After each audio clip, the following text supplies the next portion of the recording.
e a gente começa. Bem, pessoal, boa tarde a todos, boa tarde a todas. Eu sou Gabriel, faço parte da Comissão Político-Pedagógica do projeto sobre memória e direitos humanos no campo de São Paulo. E hoje a gente dá mais um passo na capacitação dos monitores e monitoras do projeto, parceiros, temos aqui também já alguns parceiros que vão contribuir nos trabalhos em alguns GTs, em algumas regiões. E hoje a gente, dando esse passo, a gente conversa com Sebastião Neto. Deixa eu só pegar aqui as indicações certinhas. O Neto, ele faz parte do IEP, ele é coordenador do IEP, que é um instituto de intercâmbios e pesquisas. O IEP se dedica à memória política das lutas dos trabalhadores e se dedica também à investigação da cumplicidade das empresas com a ditadura militar. Tem um companheiro que contribuiu bastante no GT13, que era um GT específico sobre a repressão aos trabalhadores, trabalhadoras e ao movimento sindical. O GT13 fazia parte da Comissão Nacional da Verdade. E a ideia hoje é que o Neto possa contribuir com as nossas discussões sobre a repressão, pensar um pouco junto com a gente, formar a companheirada, para pensar um pouco como tocar os trabalhos nas regiões, no interior do Estado.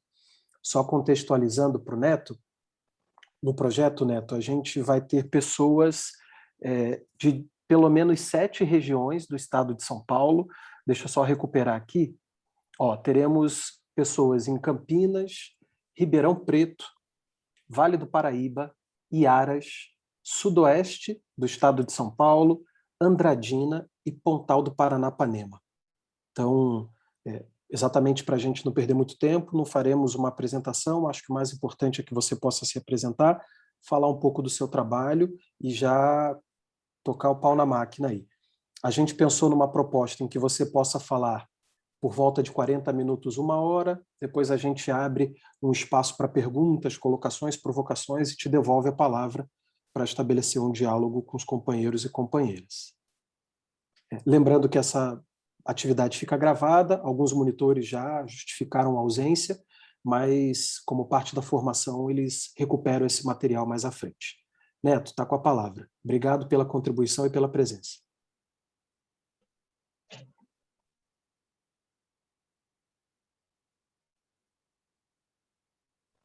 Seu microfone está fechado, Neto.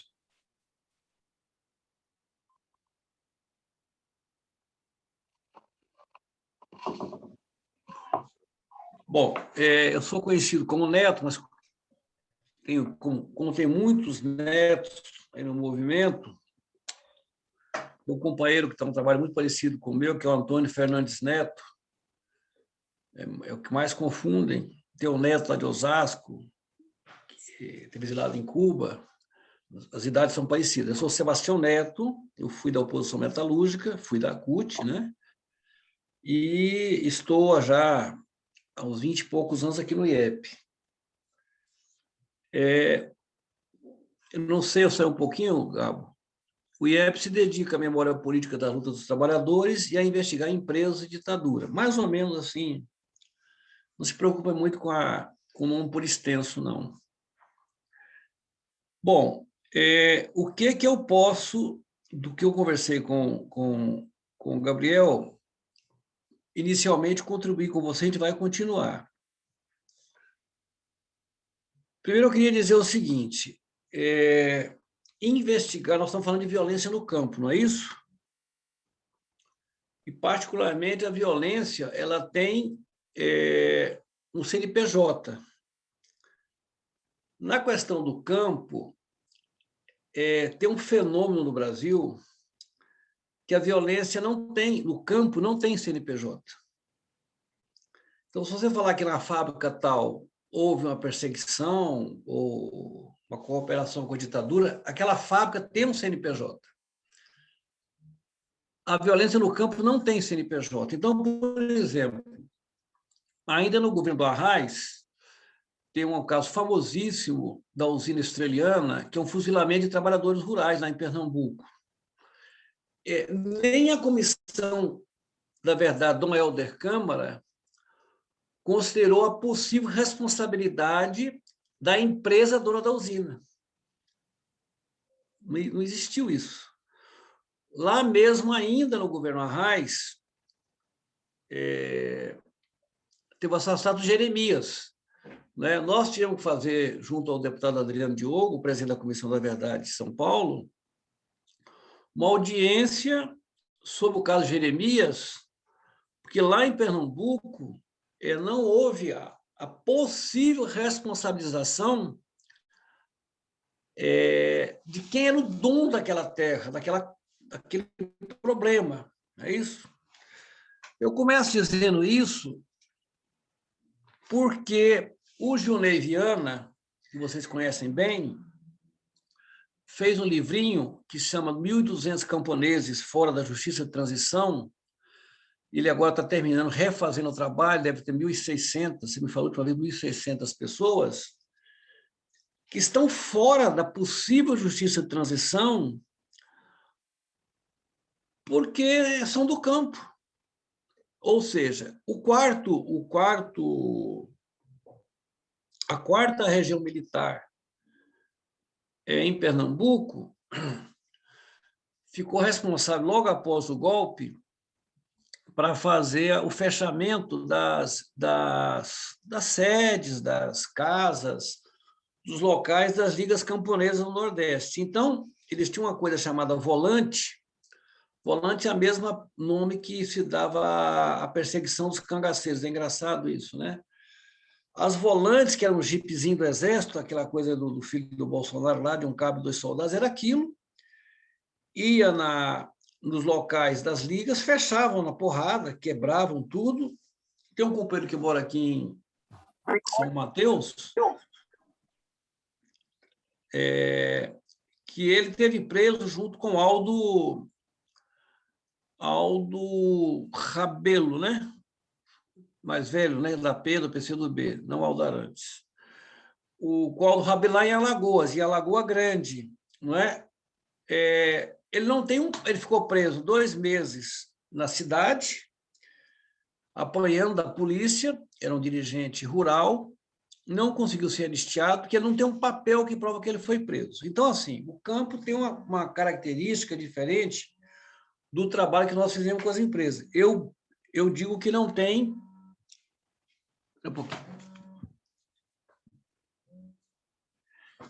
Eu digo que não tem CNPJ.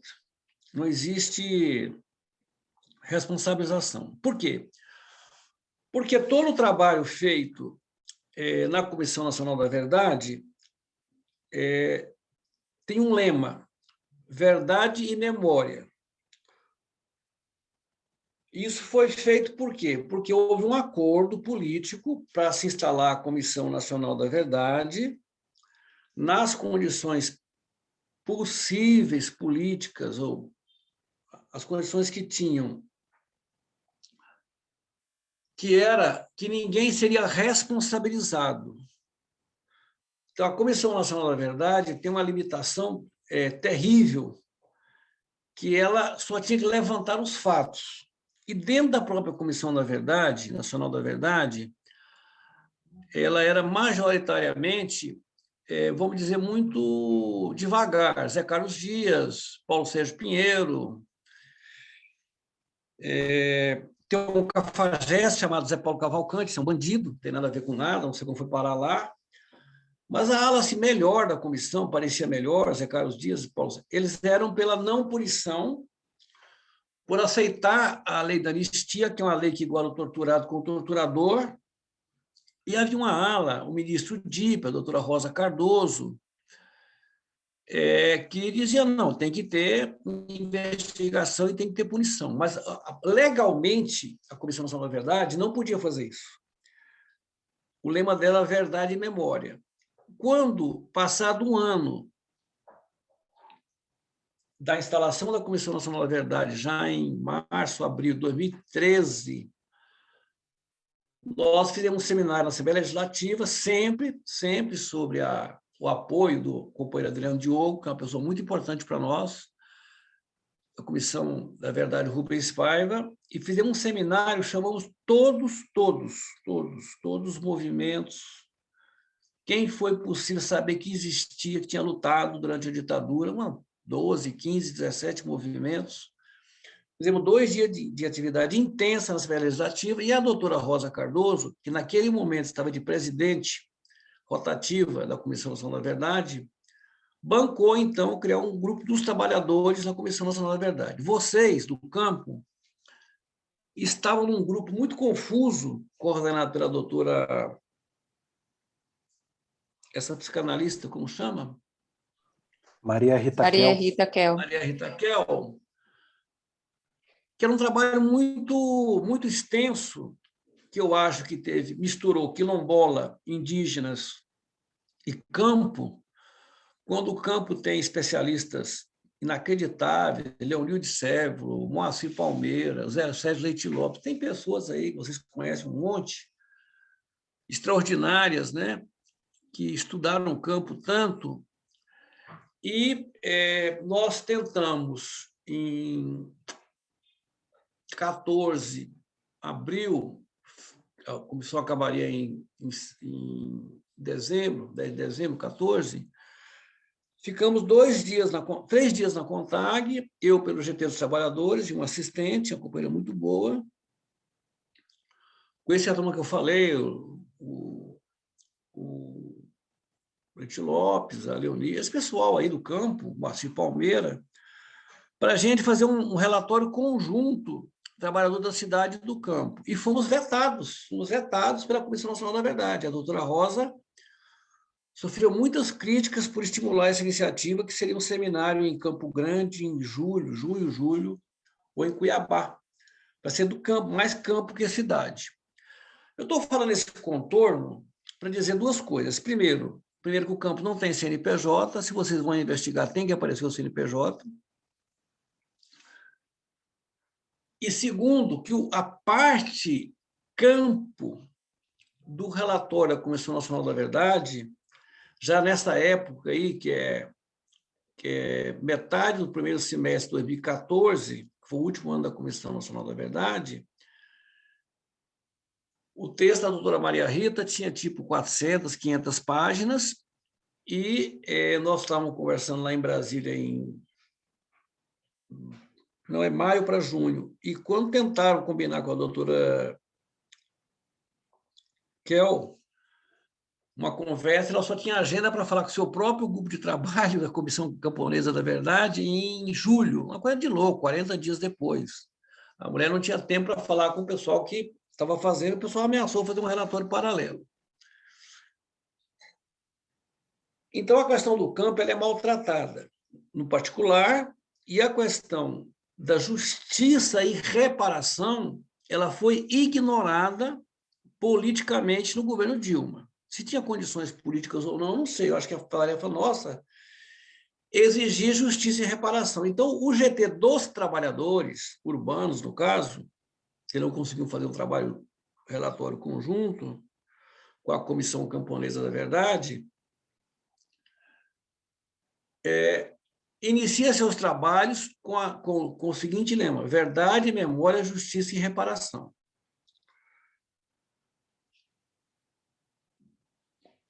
A companheira Dilma recebe o relatório dia 10 de dezembro de 2014. Nós, orientados pela doutora Rosa Cardoso, sabíamos que as nossas propostas não seriam consideradas. Então, fizemos uma cerimônia aqui no Sindicato de Engenheiros de São Paulo, com muita gente, todo mundo sindical, pelegos, inclusive, revolucionários, todo mundo, estamos juntos. Para nós interessava muito aparecer que as representações dos trabalhadores estavam unidas de um lado, com a representação patronal e o Estado do outro. Conseguimos fazer esse milagre, foi um milagre, porque tinha muita gente ruim com a gente, paciência, vamos caminhar juntos, somando, estamos juntos. Então, tudo se pensar de central sindical ruim estava junto, central sindical revolucionária, estava todo mundo junto. Nessa cerimônia, a gente fez uma coisa importante, que talvez vocês possam considerar de alguma maneira, se tiver algum ato simbólico, que foi chamar as maiores referências de antes de 64. No caso, nós tínhamos ainda vivos o companheiro, o presidente do CGT, que está com 162 anos agora, que é o Clodesmith Riani, lá de Juiz de Fora, ele veio na cerimônia. O Rafael Martinelli, aqui de São Paulo, ferroviário, estava vivo ainda. E o companheiro Melo Bastos, que era o terceiro da aviação, estava muito doentinho e não pôde vir. Mas assinou um documento, conjunto, esses três companheiros mais velhos, pedindo uma coisa importante, que era, junto com as 10 centrais sindicais, uma continuidade do trabalho da Comissão Nacional da Verdade junto ao Ministério do Trabalho. Isso aí deu um outro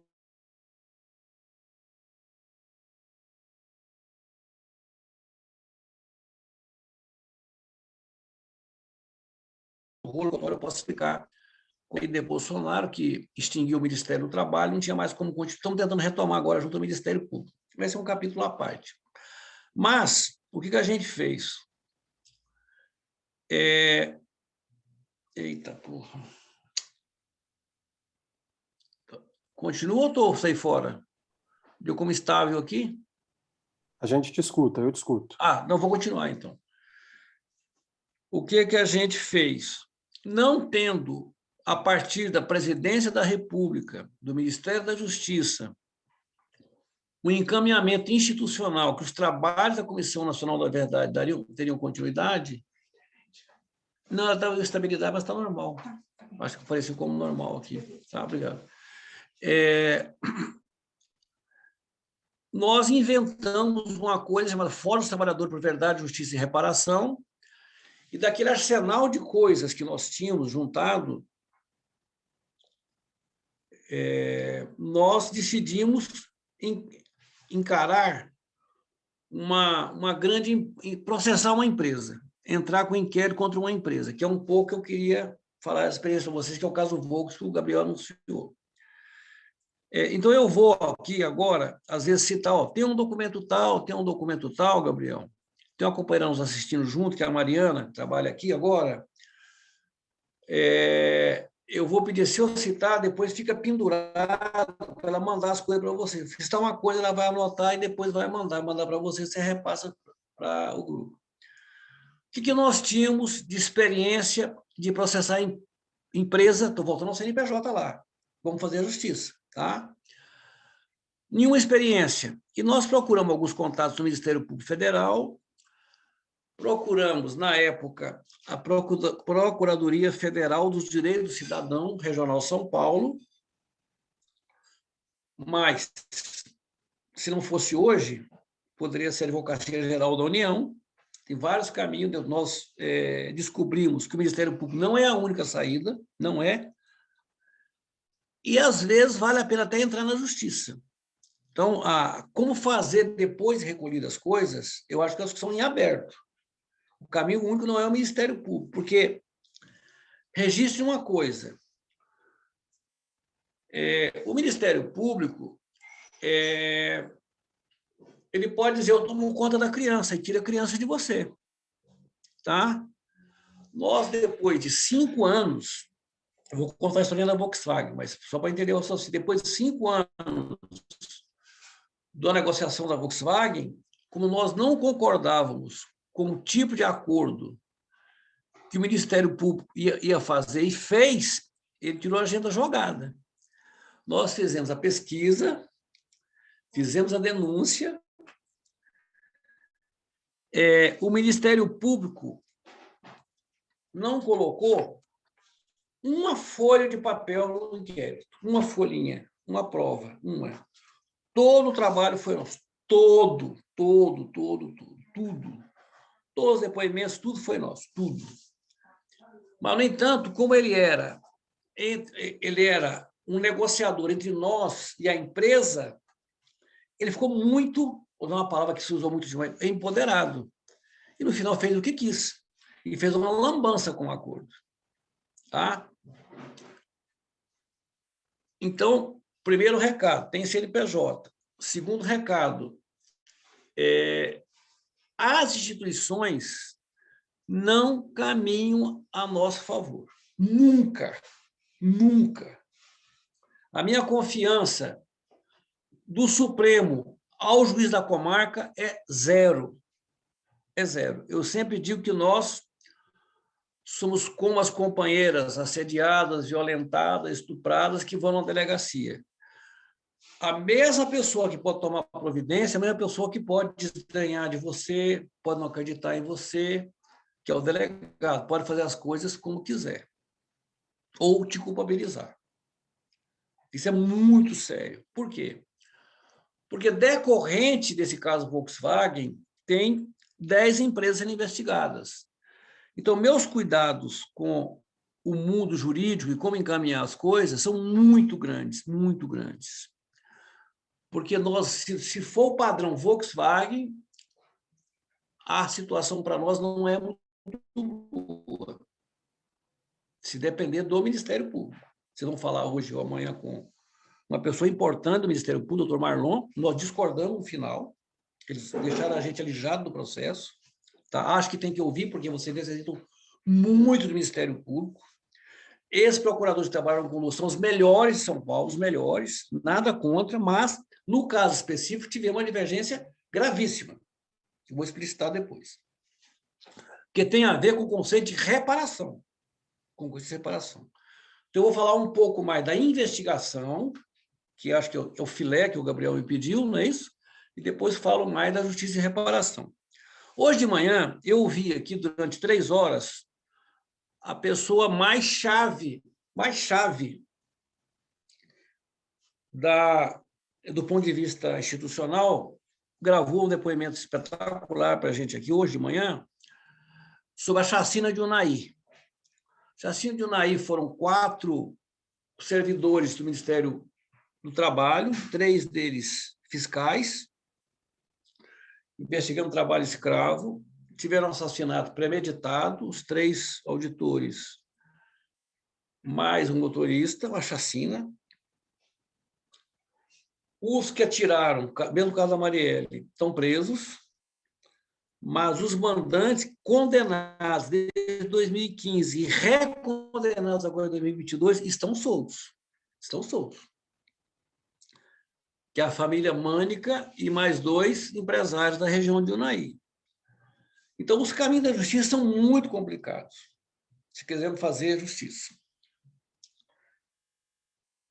Mas vamos lá para a investigação. O que é a investigação? A investigação tem dois elementos que se misturam, que não se excluem. Um elemento é o documento. É o documento. É a prova que houve alguma coisa. Aonde que nós achamos documento? Para nós, ainda é o Arquivo Público do Estado de São Paulo.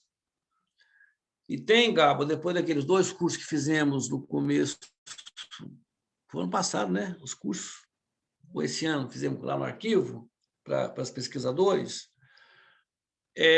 O companheiro está trabalhando lá, nós estamos com a pessoa trabalhando 2 dias por semana no arquivo.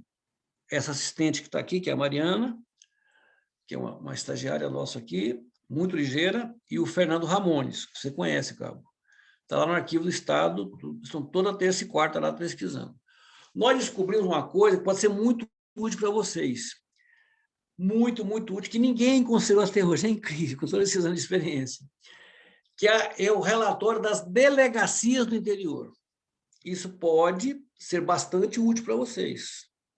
Então, se vocês amanhã quiserem, necessitarem, alguém lá, marca com a gente aqui, aí o menino organiza o horário dele lá, eles organizam e senta lá, porque no Arquivo do Estado, para pesquisar, você tem mais ou menos 10%, 11% na internet.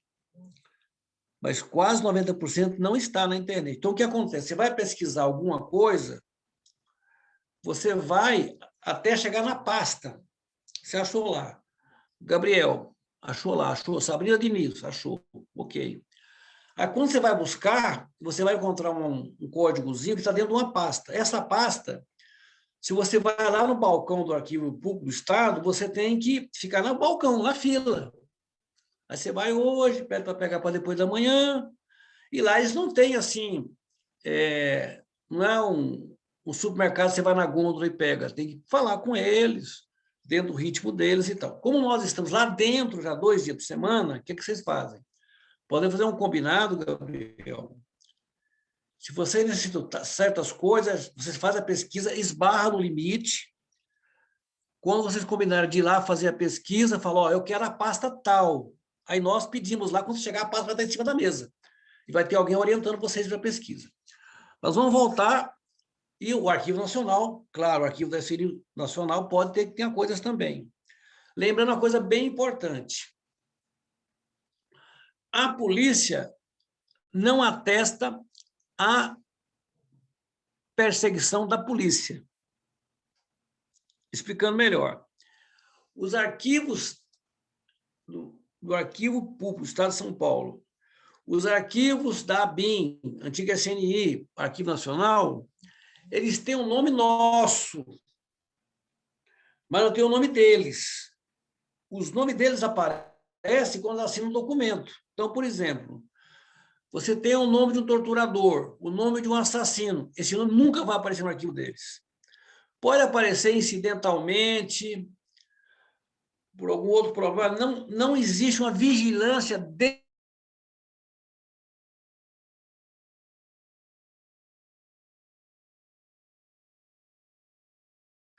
Se você quiser provar que alguém foi perseguidor, não é no arquivo da polícia que você vai achar. Isso não acha. Você vai achar uma correspondência formal da polícia vigiando alguém. Isso sim. Mas isso é institucional. Mas não achar prova nesse sentido. Mas, talvez, conforme a região, talvez com o que está salvo lá no Arquivo Público do Estado de São Paulo, esse é o arquivo das delegacias, delegacia de polícia mesmo. Porque o que acontecia? Acontecia um problema em qualquer região. Para onde a pessoa é conduzida? Para a delegacia. E a delegacia oficiava o DOPS. Então, isso pode ser bastante útil. Então, é o documento, é o papel. É o papel, tá? Mas mesmo o papel mente às vezes. Mente às vezes, né? Eu sempre gosto de falar. Para minha surpresa, no Arquivo Nacional, eu apareço como fundador da Ação Libertadora Nacional. Eu sempre digo, eu, quando fui fundado da LN, eu estava mais preocupado em ganhar a vaga de titular no meu time de várzea, no time juvenil, eu não era um militante. Então, é impossível eu ter estado na fundação da LN, é uma coisa maluca. Mas ter um documento sem informação do Exército, com alguns amigos meus, que era do mesmo lugar que eu morava, importantes na LN, fundadores da LN, mas eu não era da LN, nunca fui da LN, nunca tive nada a ver com a LN, nada contra a LN, mas não fui, é diferente. Então, o papel também mente, porque um doido do informante, ou um delator, sei lá, faz isso. O outro maneira de fazer investigação é o testemunho, é o depoimento, é o caso vivido ou o caso falado, que eu acho que vai ser a maior praia de vocês. Vão buscar pessoas que tenham passado por problemas, ou que familiares tenham passado por problemas, ou pessoa que habitava em algum lugar que teve algum problema de perseguição. Se bem, com o tempo, isso é um pouco esmaecido. Nós estamos em 2020 para 70, são 50 anos. Então, façam a conta aí, a pessoa tinha que ter certa idade para estar viva ainda hoje. Não é simples. Então, vamos atrás, ok. E talvez, se vocês tenham um acontecimento, teve tal caso de morte, teve tal caso de uma expedição punitiva, teve tal caso de prisão em massa, teve tal enfrentamento, aí, a partir dos possíveis nomes, se buscar as provas. Tá? Então, duas coisas que podem se estar junto: testemunho e documento. Para quem é mais versado, eu estou falando uma coisa um pouco óbvia, mas para quem não fez essa experiência, tem que estar bem ligado nisso. Tá? E, se é possível, ao ter um testemunho oral, ficar muito atento para qualquer detalhe que permita buscar um documento, qualquer detalhe. Ou, tendo um documento, um pedaço de documento, uma citação, buscar quem possa fazer um testemunho sobre isso. Depois, outra coisa. No caso nosso aqui, dos chamados ex-presos políticos, como as torturas e as prisões eram muito pesadas, muitas vezes a pessoa fala assim, não, eu não fui torturado, não, eu levei só uns pescoção. Não, eu não. Porque tem um problema, como é que eu diria, não sei se é ético, da pessoa não querer aparecer como um grande torturado. E as torturas foram muito pesadas. Então, às vezes, a pessoa que não foi assim, na cabeça dela, né, muito torturada, fala, não, eu fiquei 2 dias lá, os caras deram umas borrachadas e tal. Nem trata isso como tortura, nem trata como tortura. Eu quero lembrar o seguinte, prisão em condições indignas é grave violação de direitos humanos. Qualquer prisão em condições indignas, que não respeita os trâmites legais, é grave violação de direitos humanos. Tá? Segundo, as mulheres. É muito difícil uma mulher falar com serenidade ou com facilidade o que ela passou. Porque envolve a nudez, envolve a violência contra os órgãos da mulher, o seio, envolve, às vezes, um alicate, envolve a mulher estar menstruada, envolve mulheres grávidas, né? Quer dizer, às vezes a pessoa sequer tem dificuldade até de falar no assunto. E tem um problema das famílias, que talvez no caso de vocês sejam mais graves ainda. Porque as famílias, elas sofreram. Então, primeiro tem uma dificuldade de estabelecer uma relação entre o regime político e aquela coisa ruim que alguém da família passou, normalmente mais é o homem na época, não é isso? Que eram mais militantes homens que mulheres. E tem a má lembrança familiar que aquilo ali só foi problema. E, às vezes, as condições locais, o caso lá de Unai, por exemplo, que eu vi hoje aqui, a chacina foi 28 de janeiro. No 28 de fevereiro, o pessoal foi de Belo Horizonte com alguns fiscais, um padre local, fazer uma missa no lugar do assassinato. A cidade inteira, ninguém foi na missa. Tinha 6, 7 pessoas na missa, por quê? Porque havia um pacto de medo na região. Então, também não sei como é que vocês vão entrar nessas divididas, conforme a região, se ela é controlada por quem domina, também tem isso. Né? A dificuldade das pessoas terem liberdade para falar. Liberdade não, ter disposição para falar. Porque, às vezes, a situação em volta é muito ruim. A gente fez um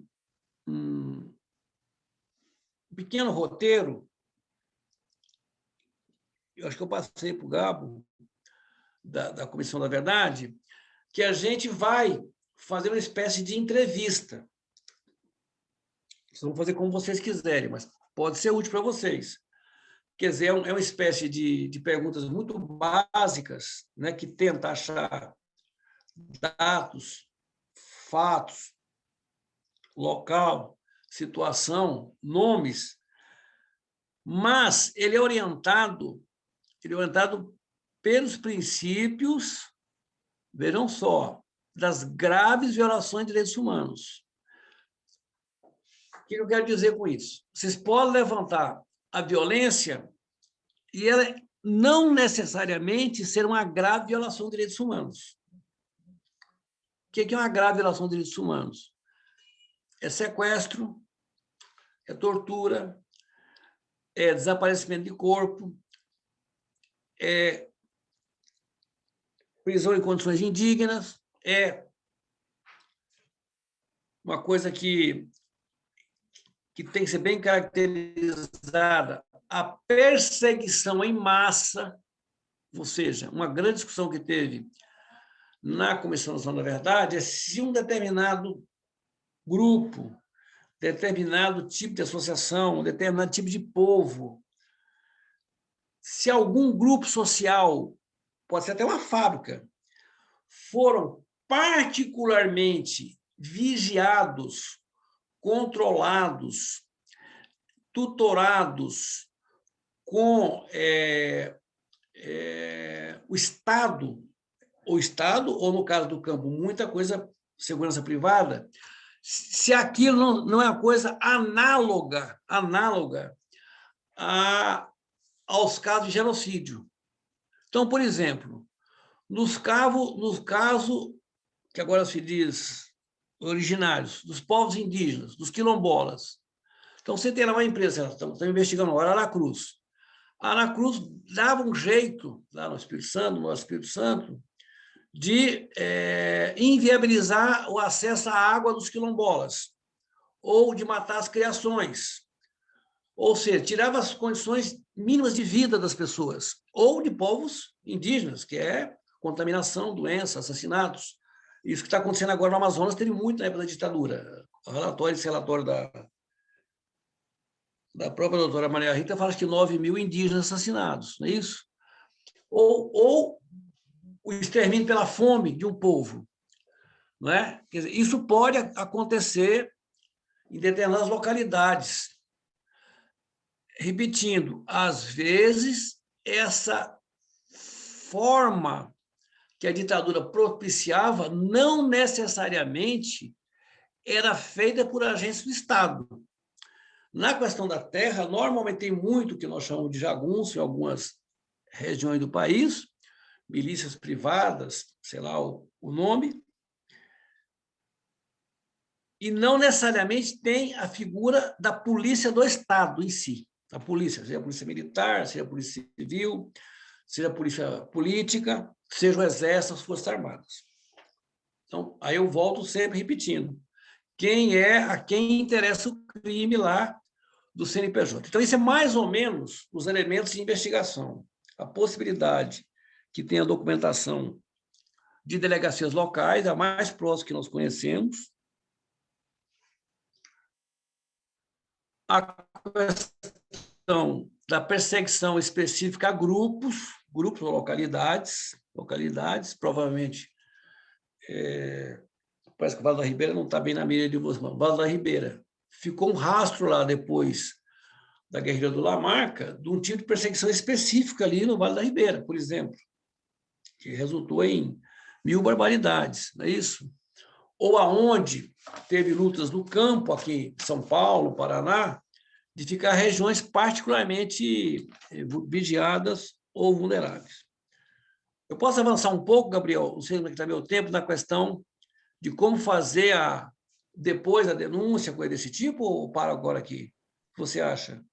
E depois, que desdobramentos podem ter, como foi o caso da Vox? Eu acho assim, eu estou anotando várias observações e questões que eu gostaria de colocar para discussão. No momento, a gente tem 40 minutos de fala sua. Eu acho que se você quiser avançar mais 20, de repente, a gente faz um balanço, troca algumas informações, socializa perguntas e você pode dar sequência. Pode ser? Mais 20 minutos? Tá, deixa eu dizer uma coisa interessante para vocês. Eu acho assim, esse jornalzinho aqui, esse jornal, nós usamos desde 2015, usamos até hoje. O que ele é? Ele é uma espécie de cartilha do que vocês estão fazendo. Eu acho que era legal ter um instrumento que diga, olha, tem um povo fazendo isso. Qualquer que seja. Elucidado com alguns casos de violência, uma coisa muito pouco, que eu diria, muito linguagem fácil, que qualquer um entenda. Que aí tanto pode ter uma reação assim, porra, eu não sabia disso, ou eu ouvi falar disso, ou eu sei disso, eu sei quem sabe disso. Acho que tem que ter um instrumento Instrumento assim, nós fizemos milhares. Todo ato que a gente distribuía isso, todo lugar, teve gente que recebeu isso 7 vezes em 5 anos. Não, já tenho, eu conheço, entendeu? Tem que ter algum instrumento, se isso for útil para a difusão e publicização do trabalho de vocês. Aí não sei como é que vocês vão conduzir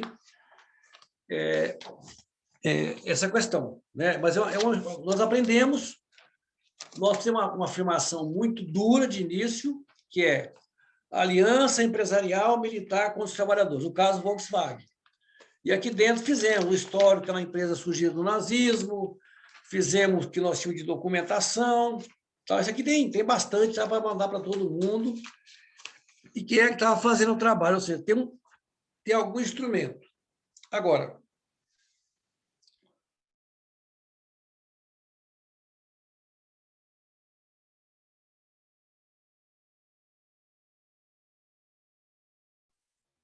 a nossa memória e verdade, ou seja, levantar o que aconteceu, mas até porque tudo indica uma mudança no ambiente político para o ano que vem, né? Eu acho bastante difícil, muito difícil, que esse governo ganhe as eleições ou alguém parecido, tudo indica uma mudança grande. O governo não vai ajudar a gente em nada, como a Dilma não ajudou, nem o Lula ajudou. Mas cria um ambiente político na sociedade mais favorável para a gente atuar. Né? Dentro disso, eu acho muito importante esse tipo de trabalho, por quê? Porque nós podemos, como eu brinco às vezes, estar juntando nossas pedras, nossa munição, podemos estar juntando. E tem um tempo precioso, 6, 7, 8, ganha um governo tipo Lula, que eu acho que vai ganhar, independente dos nossos gostos, não interessa, é uma situação política. Né? E nós vamos lá para fevereiro, março, abril do ano que vem, ter outro ambiente político na sociedade, menos medo, não é? Mais contenção das milícias, acho que tem muito mais condições políticas. E lembre de uma coisa, das 10 empresas que estão sendo investigadas hoje pelo projeto da Unifesp, eles têm que entregar o relatório até o final de abril do ano que vem. Então, muito provavelmente, maio, junho, julho, agosto do ano que vem, tenhamos vários inquéritos instaurados contra as empresas. Veja só, que situação absurda. Num governo tão escroto quanto esse, nós conseguimos abrir um inquérito em 2015, em 2018, de uma forma muito ligeira, as bases de um possível acordo para a Volkswagen não ir para a justiça já estavam estabelecidas. A Volkswagen, inclusive, botou na mesa um pacote de dinheiro, falou, aqui tem 33 milhões, que depois virou 36,5, mas 33.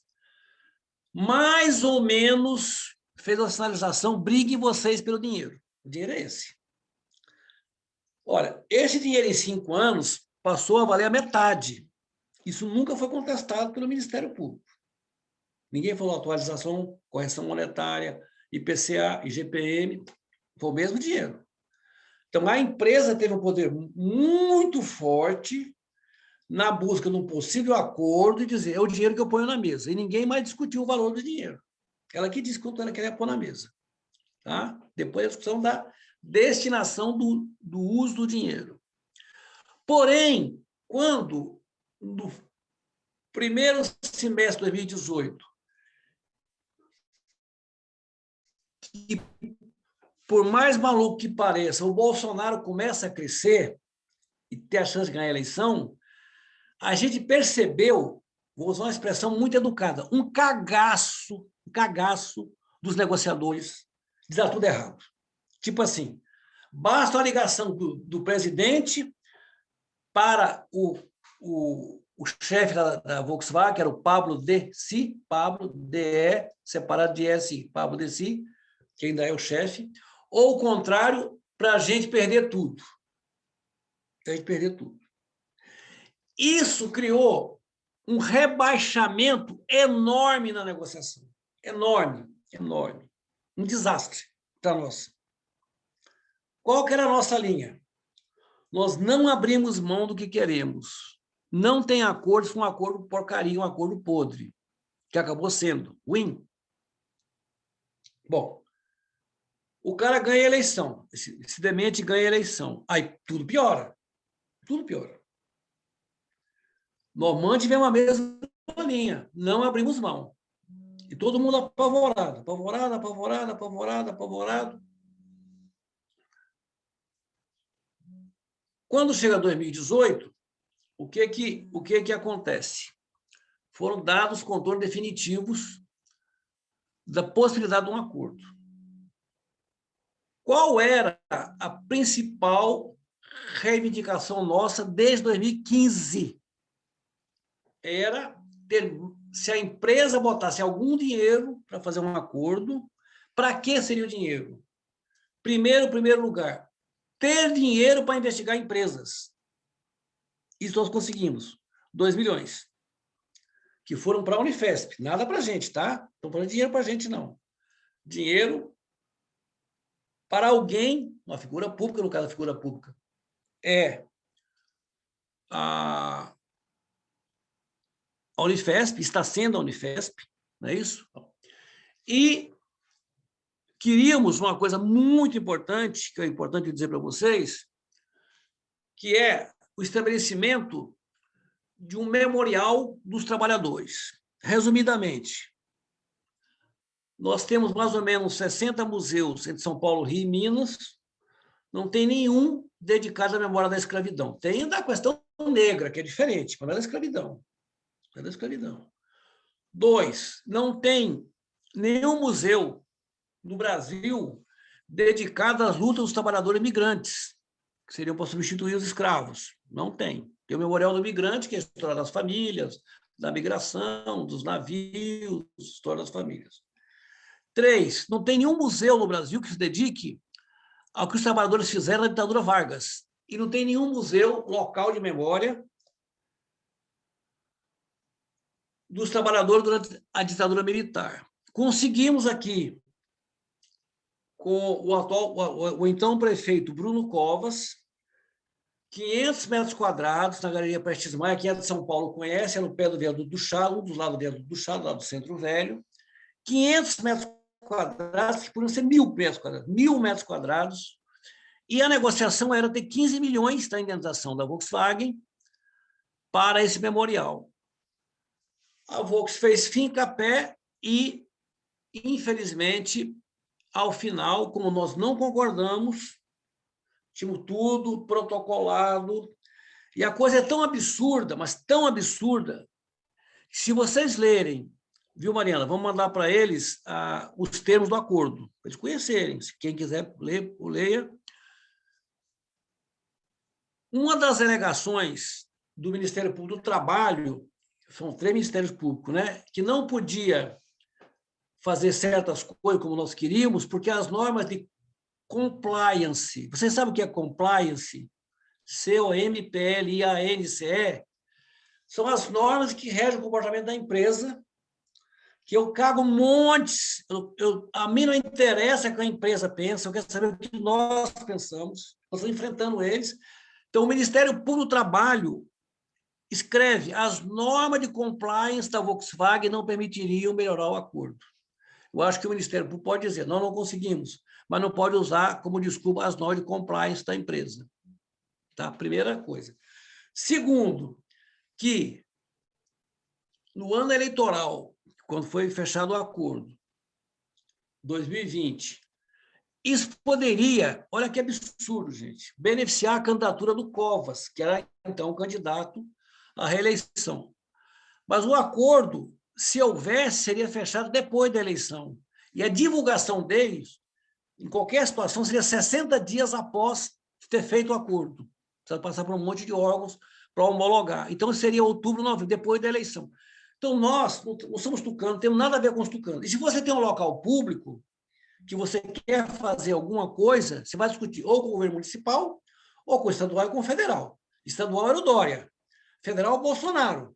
Para nós, o atalho melhor era o governo municipal. E nós conseguimos. Pelas políticas de cultura, não sei de que, nós conseguimos isso. E está jogado as traças lá. Tem 500 metros quadrados na Prestes Maia para alguém fazer um memorial. Até alguns meses atrás estava mantido o local, embora o Anhangabaú tenha sido privatizado. O que eu estou querendo dizer de recado para vocês? Ou vocês têm, no processo de investigação, e constroem uma relação com quem possa ajudar a cobrar posteriormente, ou a investigação de vocês vai ser mais uma denúncia. Vai ser mais uma denúncia. Mais uma denúncia. Por exemplo, todo mundo diz que o Boysen, o Bambambam lá da Ultragás, que a DRI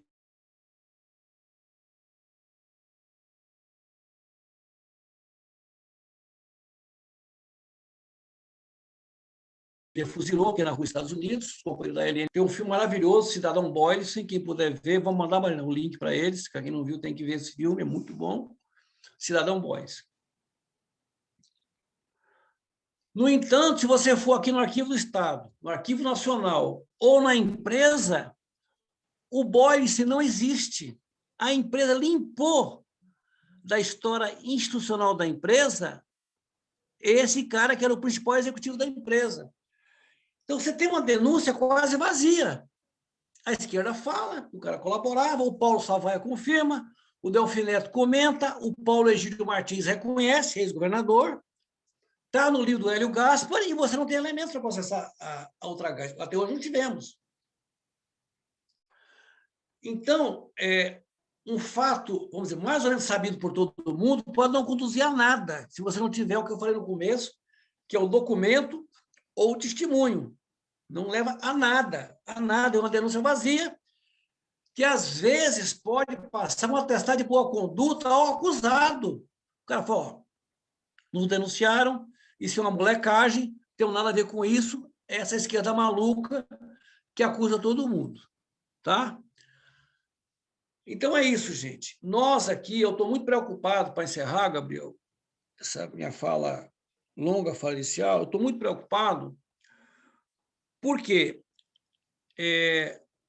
apesar de ter tendo 11 empresas sendo investigadas agora, essas 10 empresas que a Unifesp fez a edital de pesquisa foram indicadas pelo Ministério Público. Ou seja, o Ministério Público do Brasil, pegando vários indícios, trabalho de comissões da verdade, nosso trabalho, não sei de quem, não sei quem, escolheu lá 10 empresas, essas 10 empresas produzem um edital, tudo certo, o edital certo, critério acadêmico, foram contratados os 10 grupos de pesquisa. É pouco dinheiro, é 170 mil para cada grupo, é muito pouco dinheiro, dá uns 9 mil por mês. Imagina quem fazer pesquisa sobre a Petrobras com 9 mil por mês, Itaipu, nessa viagem, documentação, então, mas tudo bem. O pessoal está trabalhando. E tem uma que era muito importante, que era a Embraer, que tem muita documentação, que não foi escolhida. Também não sei por quê, também não deram explicação. É a autonomia do Ministério Público em relação a nós. Por nós, a Embraer seria das primeiras. Em Petrobras, Itaipu, Embraer seria das primeiras, em CSN. Mas ficou fora. E os companheiros de São José dos Campos decidiram entrar com um inquérito que não tem financiamento, mas tem uma pesquisa. Tá? Essas empresas, né, meia dúzia delas, pelo menos, vai ser produzida documentação, pode ser todas até, não sei, não conheço, né? Mas nós estamos preocupados com o quê? Aquela unidade sindical, que o nosso campo é mais sindical, que teve aqui, ó, as 10 centrais sindicais assinarem esse jornal, assinarem o relatório e estarem no inquérito e acompanhar até o final o inquérito, não existe mais. Ou seja, não existe no Brasil um campo de força político que esteja obstinadamente buscando justiça e reparação. Então, nesse aspecto, eu sugiro que, de alguma maneira, quem vocês puderem contar politicamente, seja no começo com o jornalzinho, se é durante, se é na divulgação, e ao fazer o trabalho de vocês, vocês vão envolvendo esses agentes. Ah, tem um juiz legal que em tal região apoiou a investigação. Ó, tem um delegado que foi muito correto. Tem um cara da Polícia Rodoviária Federal, não sei, não importa. Quem são os possíveis aliados? Quem são os pesquisadores acadêmicos que produziram sobre isso? Quem são as pessoas do Ministério Público que querem ajudar, independente do cargo, da função e da obrigação? Ou seja, eu tentaria trazer para o campo da pesquisa de vocês todos os aliados possíveis, fazer lives, fazer coisas regionais, fazer o máximo possível de, eu chamo de esquentamento. Sabe por quê? Porque a hora que vocês tiverem isso pronto, você precisa de aliados para a execução. Então é isso, Gabriel, acho que agora já deu esses 53, 56, 57, 59 minutos, 52, não sei, eu estou sem controle aqui, e a gente vê se eu contribuir para a gente abrir essa conversa aqui, estou à disposição. Eu não sei se a Mariana colocou aí o nosso contato, tem um contato nosso, o meu pessoal, meu telefone às vezes não atendo, gente, eu não conheço, mas por WhatsApp sempre pode mandar, deve estar colocado aí na conversa, ou ela vai colocar o telefone do IEP, a mesma coisa, mande o WhatsApp e nosso e-mail, tá? E algumas coisas, Gabi, eu vou mandar para você redistribuir para o grupo. Entre elas, o link do Cidadão Boysen e talvez o caso da Volkswagen, do filme Cúmplices, que é um filme pela TV alemã, tá bem? Mas vamos lá, vamos conversar. Até agora Bem, foi uma Neto, aula. obrigado. É isso, eu acho que vocês têm uma experiência, vocês participaram de uma experiência que é muito importante para a turma aqui, para os companheiros e companheiras que vão estar na ponta, nas regiões, travando essa reflexão, travando esse trabalho, investigando, levantando informação e correndo atrás de testemunhas, impactados, impactadas. Então, eu acho que o objetivo era esse mesmo, fico muito satisfeito e agradecido da tua presença. Acho que agora eu vou ficar aqui um pouco na função de coordenar. Quem tiver questões, perguntas, dúvidas, se inscreve aqui no chat, a gente faz um bloco de perguntas, devolve a palavra para o Neto. Eu tenho várias aqui, posso colocar em algum momento, mas a ideia é que agora todos nós, pessoal do interior, das diferentes regiões, possa, de repente, trazer dúvidas e questões, pensando um pouco no nosso trabalho, no que a gente vai, nas nossas regionais, desenvolver durante os próximos meses. Então, inscrições aqui no chat e a gente vai fazendo as perguntas em bloco. Bem, enquanto as inscrições vão chegando, eu queria começar colocando algumas questões para o Neto, né? Essa questão do CNPJ, Neto, que você fala, e que eu acho que é uma reflexão importante, né?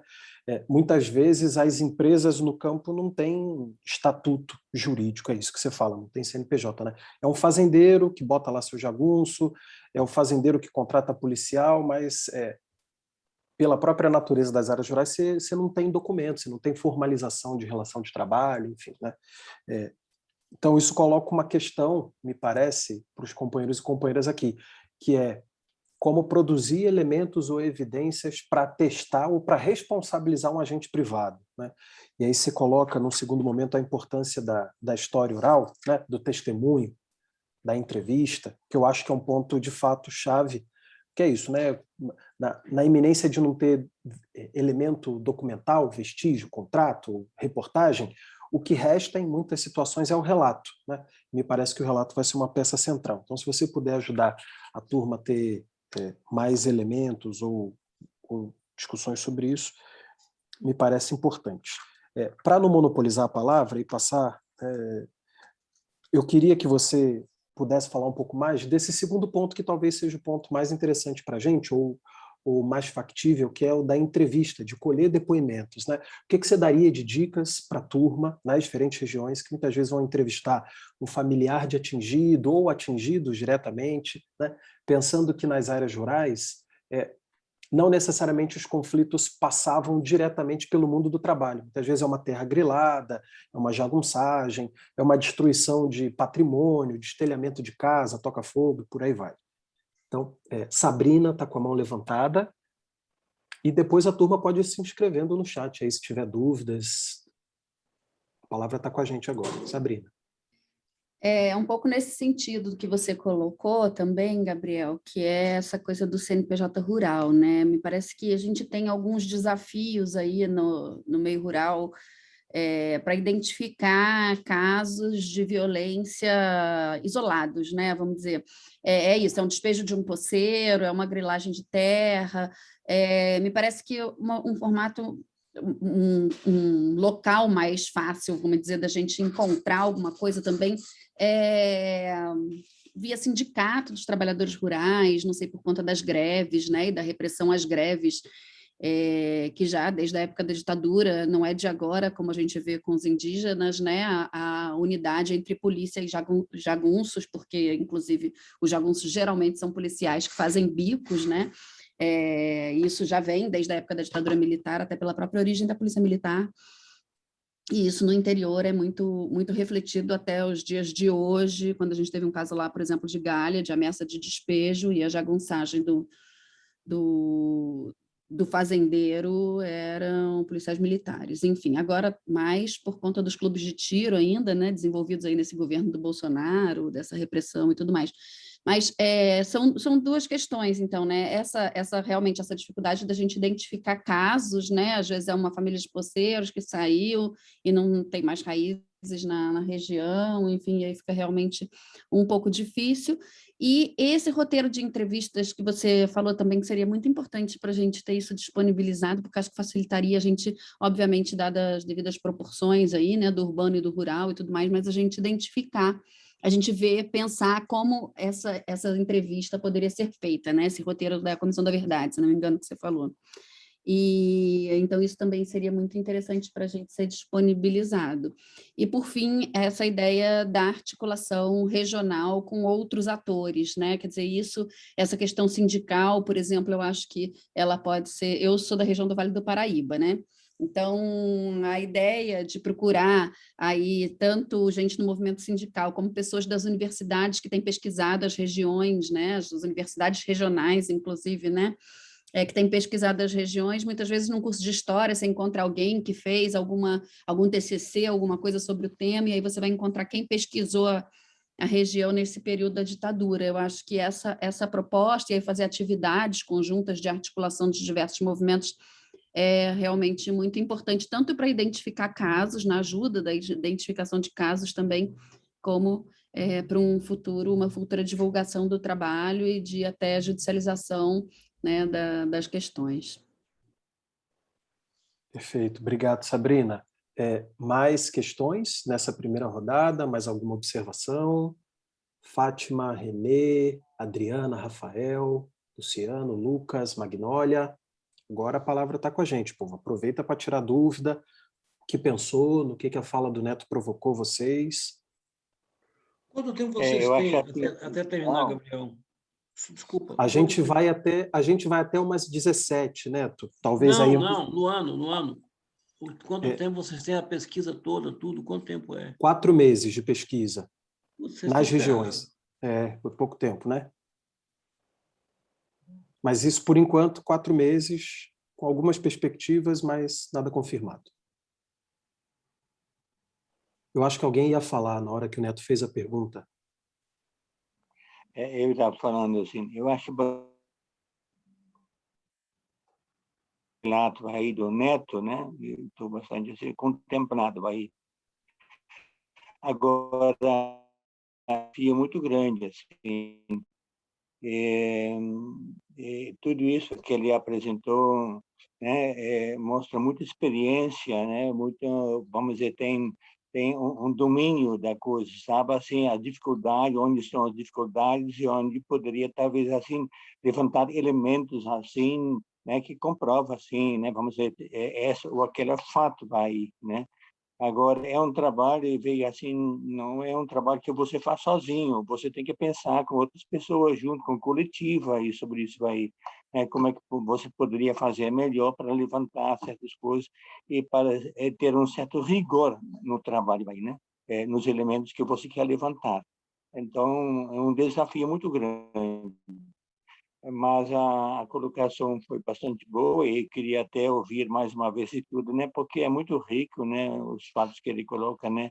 A experiência que ele colocou, né? Mais alguma questão? As inscrições seguem aqui, então, no chat. Neto, está com a palavra.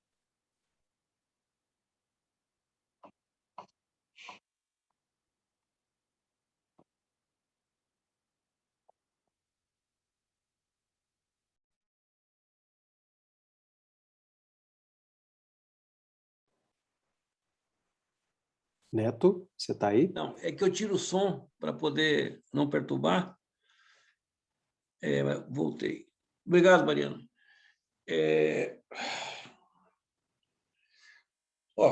Eu acho, assim, se vocês têm pouco tempo, vocês podem ser um pouco Garnizé, né? O Garnizé, ele bota o ovo pequenininho e parece que pariu um elefante, né? Ele faz um escândalo que... Fala, porra, para ver o tamanho do ovo, parece que é um ovo de ema, assim, né? Parecia uma coisinha desse tamanho. Eu acho que vocês tinham que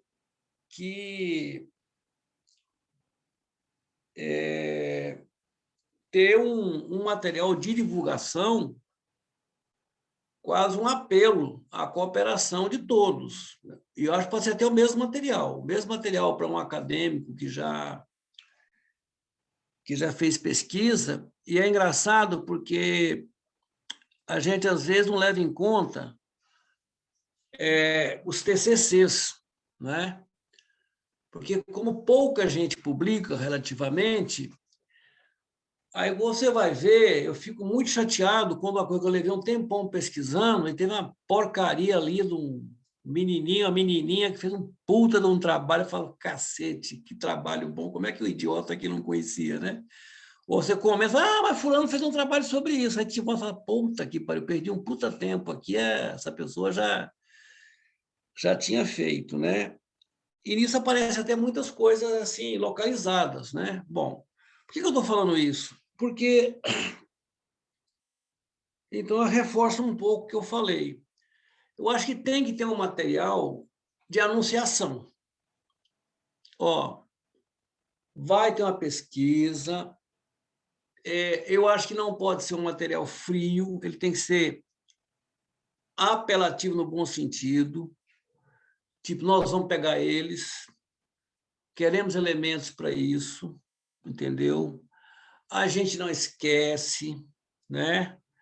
Eu acho que tem de botar as questões conceituais que nós sempre trabalhamos, que o Brasil não teve justiça de transição, que os generais estão soltos, morreram na cama, que o Bolsonaro é da mesma... Não precisa falar do Bolsonaro agora, deixa o cara de lado aí, que a ditadura continuou nos seus aspectos estruturais, não é isso? Ou seja, nós temos que ganhar, vocês têm que dar confiança para quem possa cooperar com vocês, porque isso que prepara a segunda rodada. Depois, o que vocês puderem, já que vocês têm uma estruturação regional, se vocês tiverem um modelinho, uma ideia básica, como que aplica isso? Experimenta em algum lugar que tiver melhores condições. Fizemos lá, deu certo. E aí, gente, nós, por exemplo, o que a gente fez com o GT dos Trabalhadores? Que é diferente as condições, né? Que eu sei. A cada 15 dias, nós nos reuníamos com uma reunião aberta. Não tinha um problema de ter um pentelho, de um cara chato. Sempre tinha um pé no saco, entendeu? Sem problema. Mas quem queria de boa fé cooperar vinha junto. Por que eu estou falando que isso é? Porque você vai somando.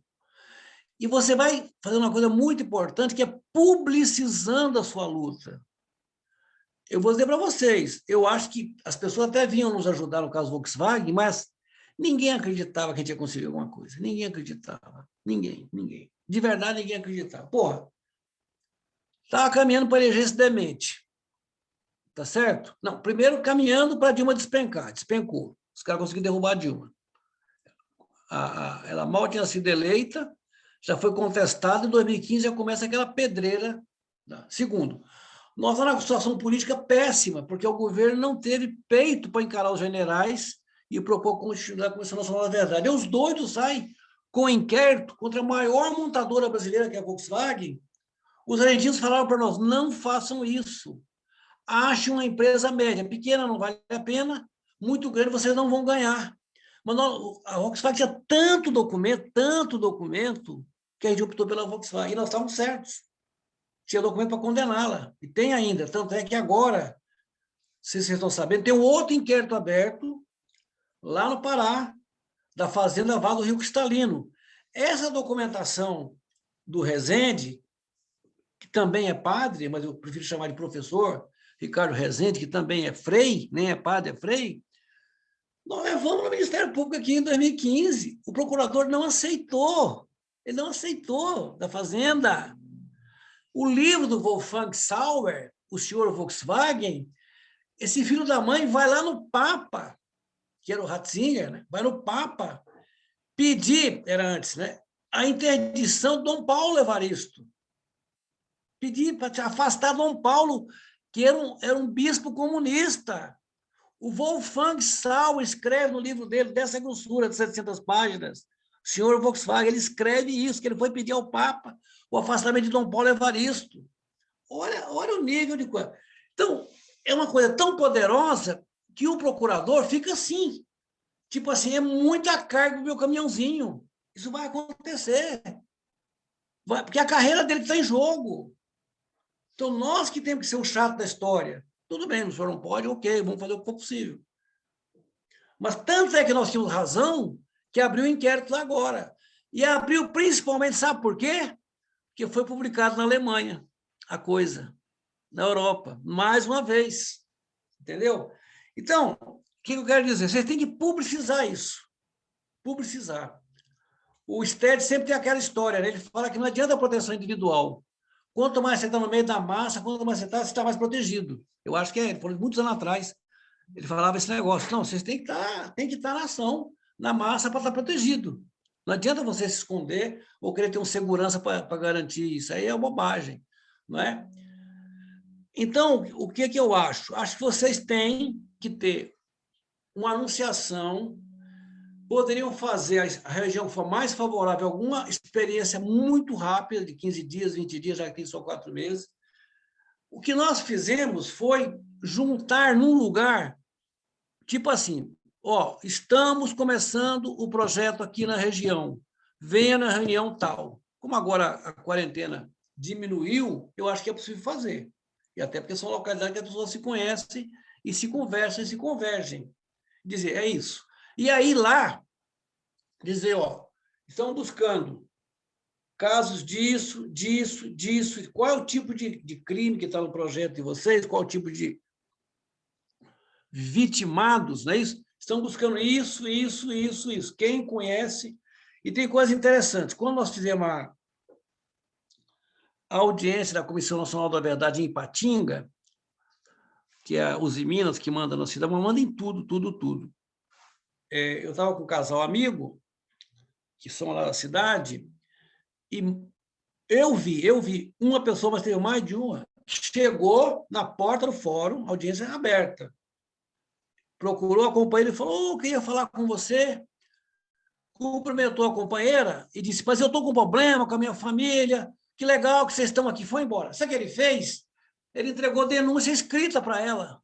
Tal coisa. Quer dizer, tinha medo de aparecer no fórum para fazer um depoimento, mas tinha uma coisa que ele queria que fosse sabida, para ser perguntada na própria audiência.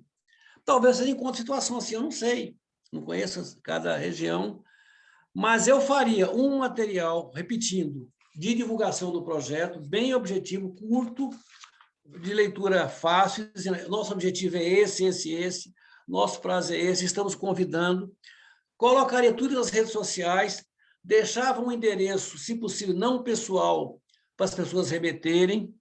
Você quer cooperar? Como você pode cooperar? Uma coisa bem explícita. E regionalmente, eu tentaria juntar todos os interessados. Aí é lagarta, taturana e mandruvá. Quem aparecer, apareceu, gente. Entendeu? Não tem jeito. É um balaio com todo mundo que vocês com rumo, dizem, o nosso objetivo aqui é esse.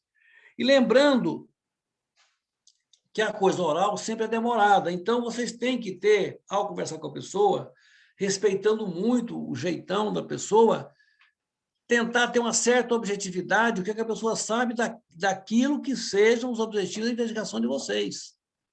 Não é? Nós estamos buscando para quê? Porque nós achamos que essas agressões, esses crimes têm que ser esclarecidos, isso pode resultar em reparação, e se uma luta contra a memória, contra o esquecimento, luta pela memória, contra o esquecimento, mas também uma luta por justiça e reparação. Eu acho assim meio complicado, mas não sei se é tão absurdo sempre buscar, se não é o CNPJ, é o CPF do cara que...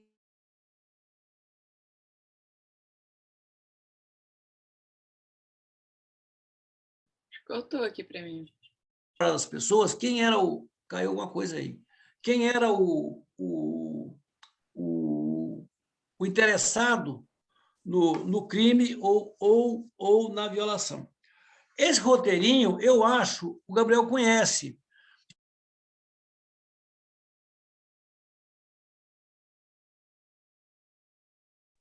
E está travando, né? A gente pode até botar em PDF, Gabriel. Estão me ouvindo? Agora Subiu? sim, agora sim. Você estava começando Subiu? a falar do roteiro. Ah, voltou? Voltou ou está cortando? Voltou, agora voltou. Agora voltou, agora está normal. Não. O que eu só vou repetir uma frase. Sempre tem um interessado no crime, se não tem um CNPJ explícito. O que eu quis dizer é uma coisa mais ampla, que os crimes no campo nunca foram tratados nem na Comissão Nacional da Verdade como crimes com CNPJ, que é mais complicado ainda. Mais complicado. Ou no caso desse trabalho do Gilney, que quando ele lançou o livro dele lá, ele era o segundo do Ministério da Maria do Rosário lá, tem 1.200 nomes fora da Justiça de Transição, é que a pessoa não tinha um documento. Então, foi um erro da comissão não levar isso em conta os testemunhos das pessoas. Tá certo? Isso é outra coisa.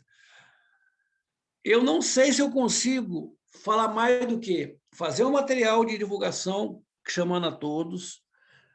Com essa história das redes sociais, ficou muito mais fácil fazer isso hoje. E para onde vai pôr? Terceiro, reunir regionalmente, dizer assim, ó, organizar mesmo, ó, vamos reunir para ver tal coisa e vamos devolver para vocês os resultados. Eu acho que tem uma coisa importantíssima, que as pessoas ficam muito gratificadas, isso é uma experiência muito grande nossa aqui em São Paulo, que até entre a Comissão da Verdade, você vai na periferia, reúne as pessoas e volta daí a X meses para dizer, ó, o resultado é esse, o que vocês acham?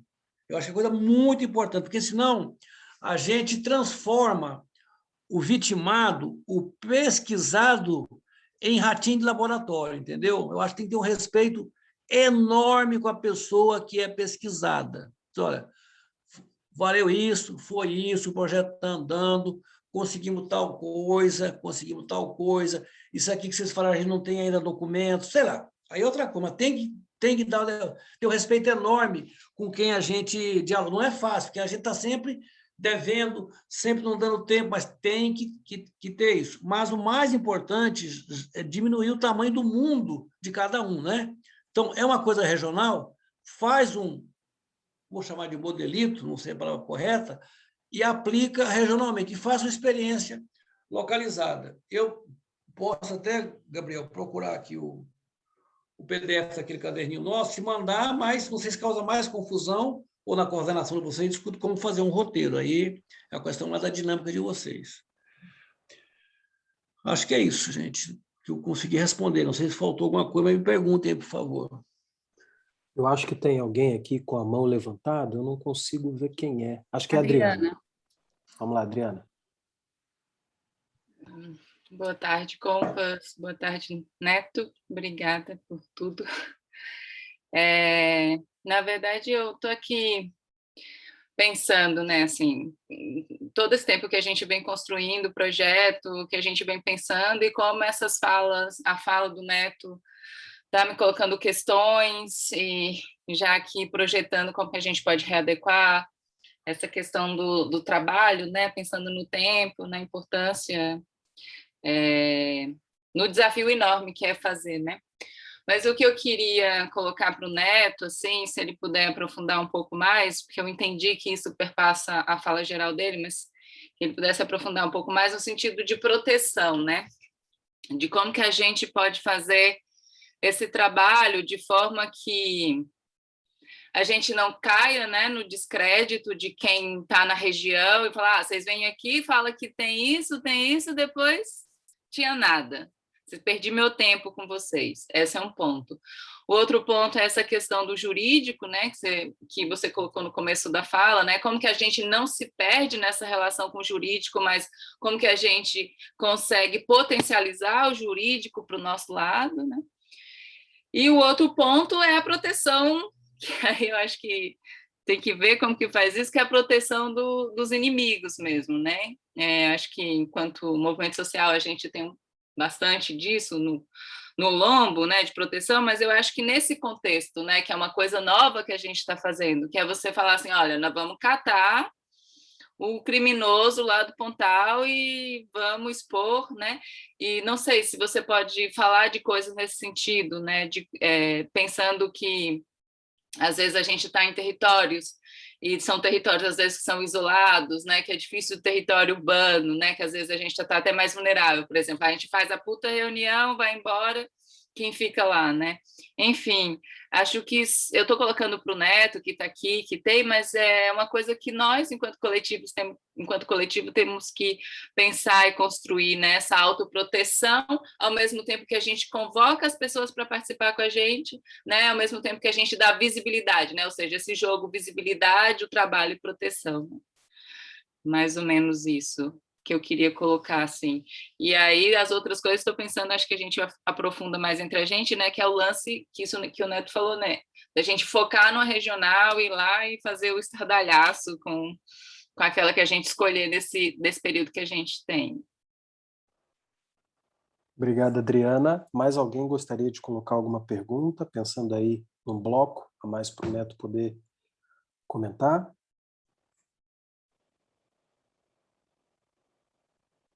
Então, devolvo a palavra para o Neto, seguindo o diálogo.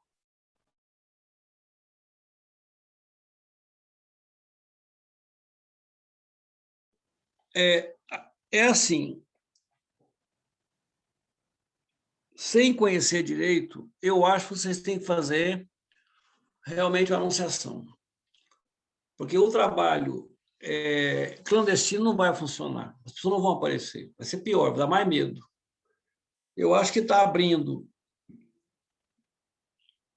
Claro que tem milícia, tem clube de tiro, tem fazendeiro, tem relações familiares, tem mil coisas.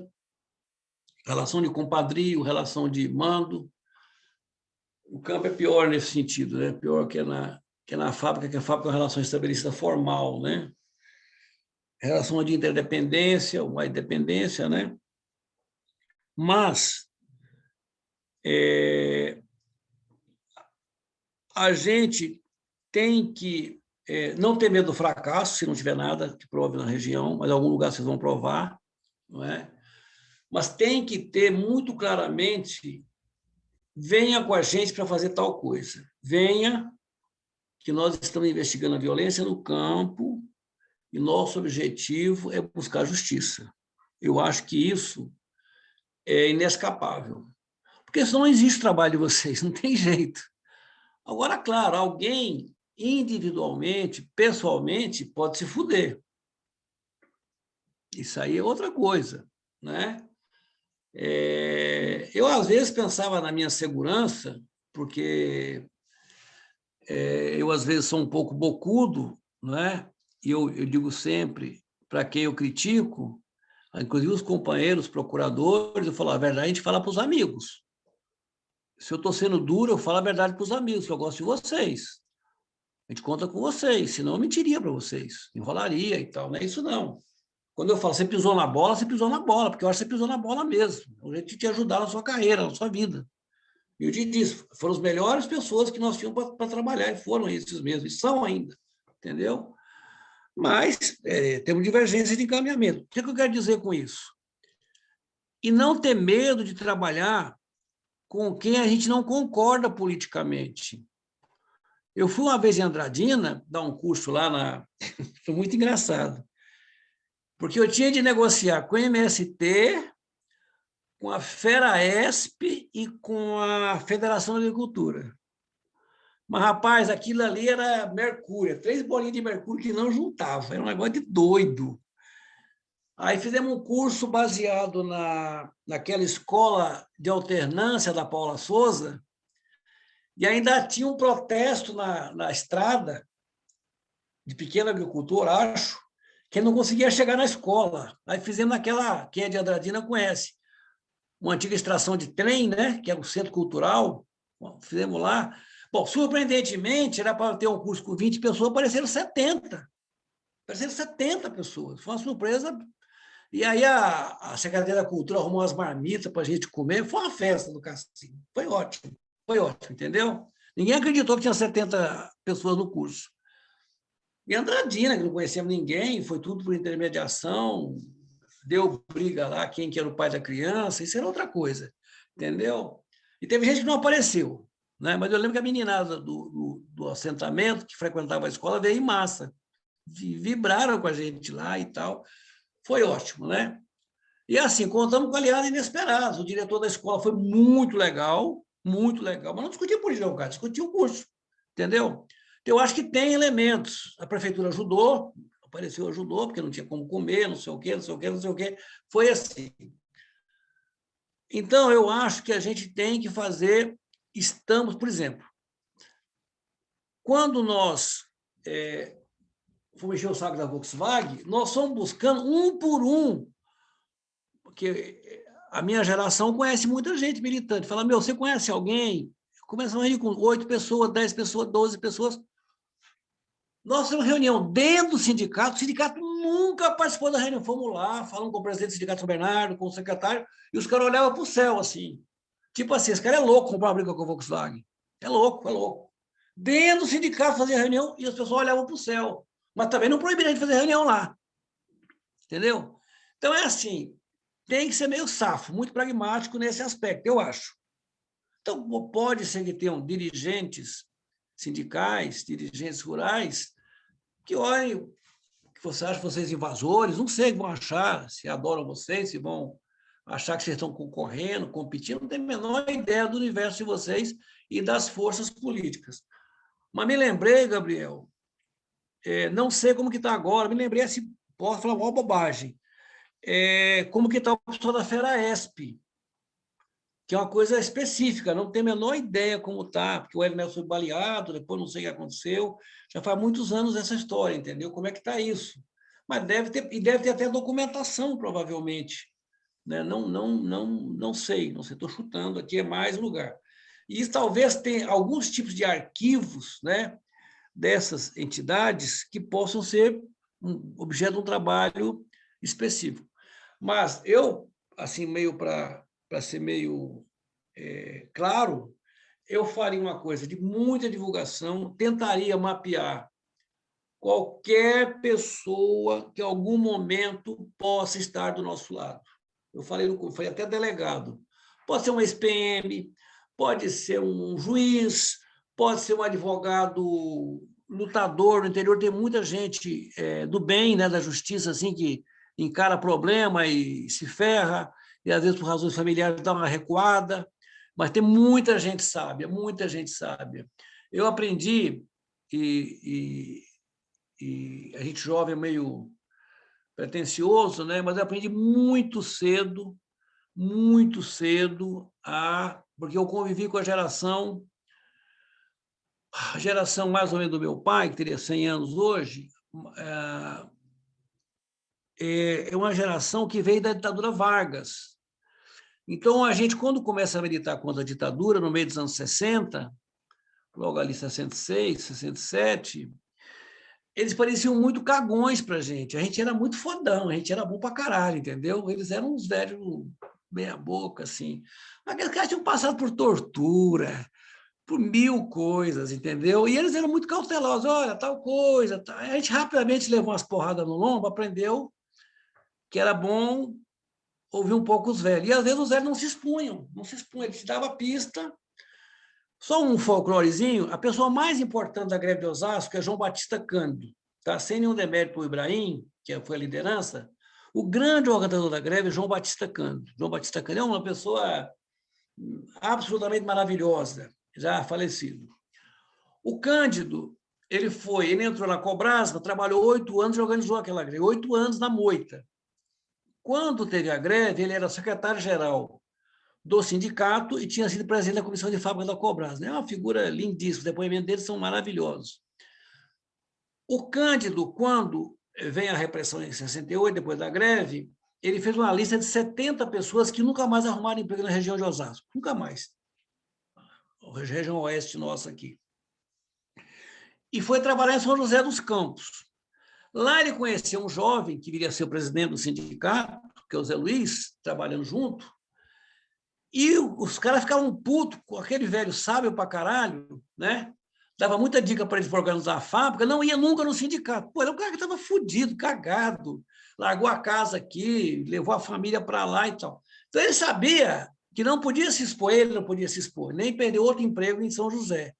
Mas organizou muita turma lá. Os caras só foram descobrir quem era ele muitos anos depois, que ele nunca falou que tinha vindo era o principal dirigente da greve de Osasco. A gente vai encontrar muita gente assim, entendeu? Muita gente assim. Então, eu acho que a gente tem que despertar essas paixões, assim, para concluir. Acho, estou mais convencido ainda, Gabi, vocês têm que ter um material de divulgação, tem que ter anunciação, fazer rapidamente uma experiência regional, onde as coisas for mais favoráveis, tirar as conclusões disso, né? E tentar chamar todas as forças possíveis que possam estar com vocês. É um pouco genérico que eu estou falando, mas não é um trabalho partidário, não é um trabalho de um movimento só. Acho que tem que ser muito generoso, muito peito aberto. Oh, cara, vamos fazer esse negócio aqui, vamos junto. Você assina junto com a gente aqui? Vamos chamar uma reunião? Pode ser aqui na sede da tua associação, do teu sindicato, não sei do quê, quer não ser as realidades locais, não é isso? Da associação, não sei o quê, não sei o quê, não sei o quê. Acho isso. Não sei se nesse aspecto eu consigo avançar mais do que isso. Bem, Neto, eu agradeço tuas provocações, acho que não são genéricas. Eu particularmente me sinto muito provocado aqui em nome da CPP, acho que todos nós aqui já nos debatemos sobre isso, são pontos que a gente discute, são questões que a gente pensa, e nada melhor do que ouvir os mais velhos, né, para, como você mesmo Mas ele é sua avó.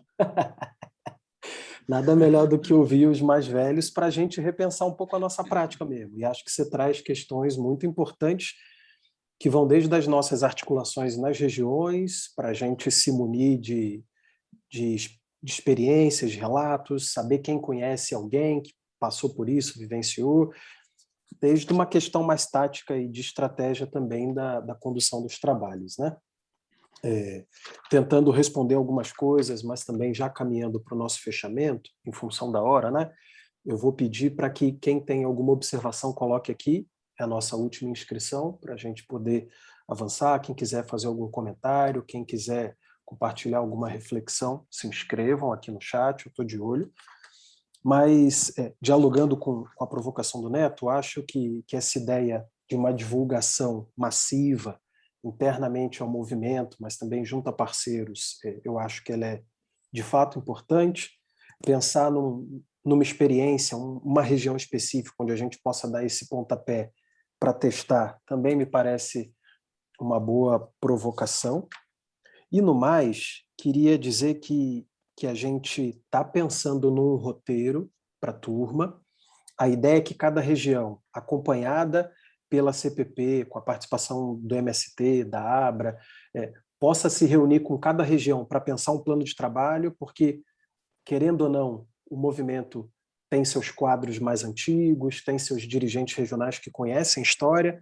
A ABRA, por ter participado da experiência da Comissão da Verdade, também puxou alguns fios, então são histórias que a gente quer retomar e a gente está prevendo um momento de planejamento com cada regional para que a gente possa atacar exatamente pelo pouco tempo que a gente tem, para que a gente possa ir direto ao ponto e ser mais efetivo nos nossos esforços, né? Então, a gente está bolando um roteiro. Hoje mesmo eu compartilhei com a turma da Comissão Político-Pedagógica aí um modelo que eu já acho que precisa ser aprimorado a partir da nossa conversa, com algumas ideias que você deu. Acho que a gente vai ter esse momento de planejamento até para acalmar a companheirada. Com cada regional, fico aqui pensando, por exemplo, né, o René teve com a gente na Comissão da Verdade, quando a gente fez um encontro no Pontal, relatou várias situações que eu acho que podem ser objetos de trabalho. A gente precisa voltar, precisa localizar esses militantes que foram presos ilegalmente, torturados, precisa ir lá, conhecer essa pessoa, humanizar esse relato, né? Ver quem é essa pessoa, o que ela passou e se ela toparia compartilhar essa informação com a gente. Acho que é isso, acho importante o que você fala, por fim, dos arquivos das entidades. E eu acrescentaria ainda os arquivos pessoais, né? Porque são antigos militantes que fizeram luta em muitas regiões, e ele não necessariamente tem um arquivo, mas ele guarda lá a reportagenzinha, ele guarda o boletim de ocorrência, ele guarda a denúncia que ele ajudou a fazer no sindicato, e que isso pode servir muitas vezes como prova documental. Se a gente, na conversa com essas pessoas, tiver uma escuta sensível, a gente recupera aí, às vezes, documentos que você não vai achar em nenhuma biblioteca, que você não vai achar em nenhuma delegacia, né? A Fátima está inscrita, e acho que durante a fala da Fátima a gente fecha as inscrições. Então, durante a fala da Fátima, quem mais tiver alguma colocação, por favor, se inscreva e a gente vai para o nosso encerramento. Fátima. Boa tarde a todos, todas e todes. Eu queria iniciar aqui já agradecendo o professor por essa belíssima Professor Gabriel? fala. Qual professor? Pô, um me chama de velho, o outro me chama de professor, pô. Você mesmo, Neto.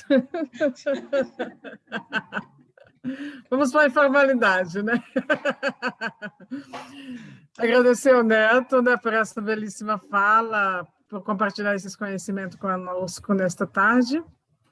E, assim, a cada momento que nós nos reunimos, a gente vai aumentando a nossa responsabilidade, eu sinto isso, né? Que vai aumentando a nossa responsabilidade, né? Com a realização desse trabalho em si, né? Aumentando as demandas, aumentando os cuidados, enfim, é muito bom isso, né?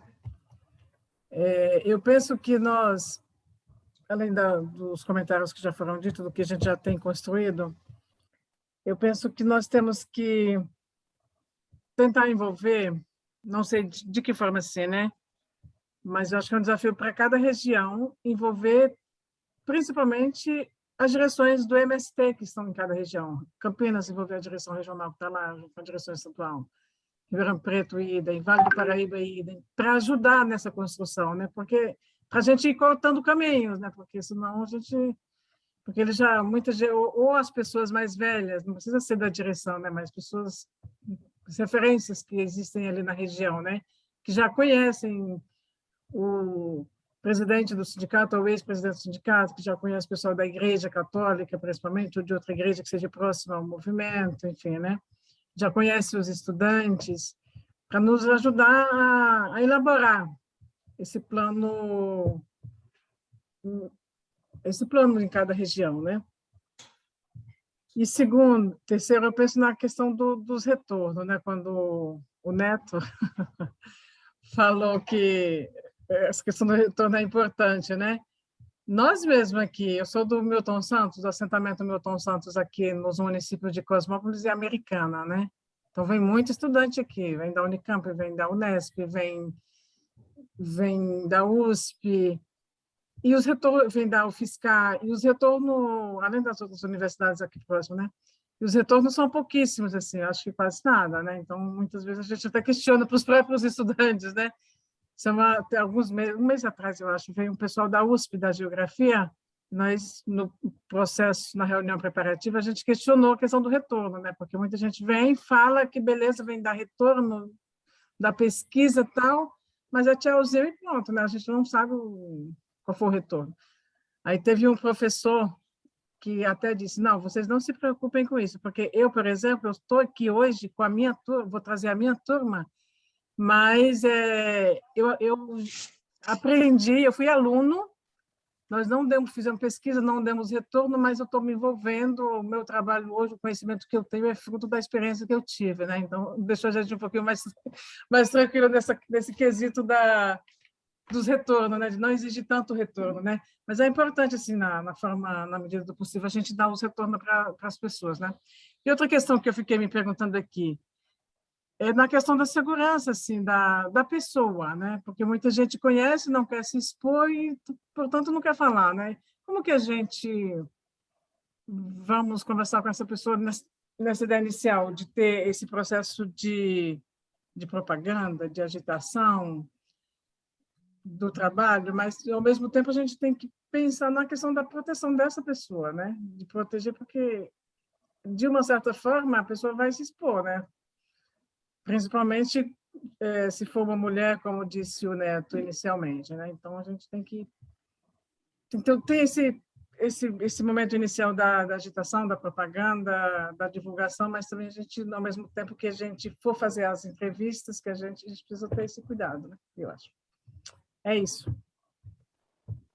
Obrigado, Fátima. Aqui o Luciano, no chat, disse que agora é focar no método Garnizé e que foram muito boas as orientações aí do Neto.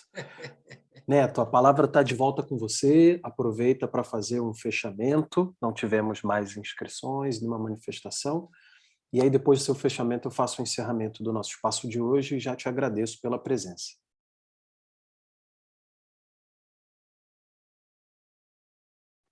A palavra está com você. Então, vocês tiveram... Tá ligado? Tá. Eu não tenho muito a acrescentar. Eu só acho que uma coisa é o método de trabalho, a outra coisa é que vocês querem daqui a 1 ano, 1 ano e meio, 2 anos com isso. Eu trabalharia com esse horizonte.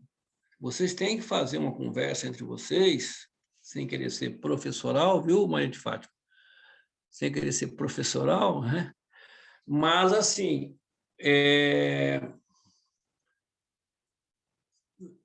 o que vocês querem com isso? Daqui a X tempo?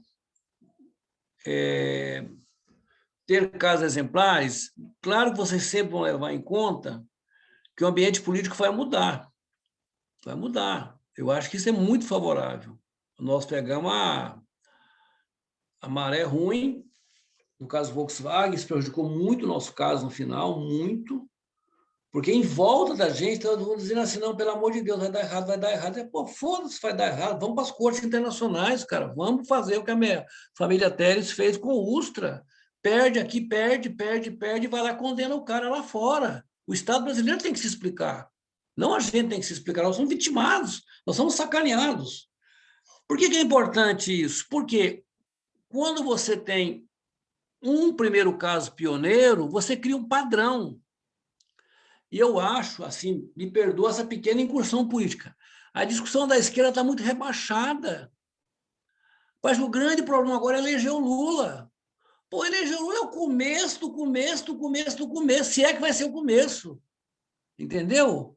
Mas as pessoas não têm nenhuma expectativa, não. Se tirar esse cara já tá bom. Tá bom porra nenhuma. Pô, a bagaça está feita aí, o país tem que ser reconstruído. Está tudo cagado, os caras vão deixar gente armada na rua, sei lá, sem contar as pegadinhas econômicas, esse pacote kamikaze de ontem vai detonar o próximo governo, entendeu? Quer dizer, está tudo errado. E as pessoas pensam assim, não, vamos tirar o bote da sala, só isso. É impressionante como a discussão é rebaixada entre nós. Então, acho que vocês têm que pensar, por exemplo, quando nós tínhamos muita lucidez disso. Quem é nós? Nós é Adriano Diogo, é o José Luiz Del Roio, é a doutora Rosa Cardoso, é o Antônio Fernandes Neto, é a Adriana Gonçalves, quer dizer, esse pessoal, o Gabrielzinho, que trabalhou aqui junto com você, os 2 Gabriéis aqui, né? O Gabriel Dayub, né?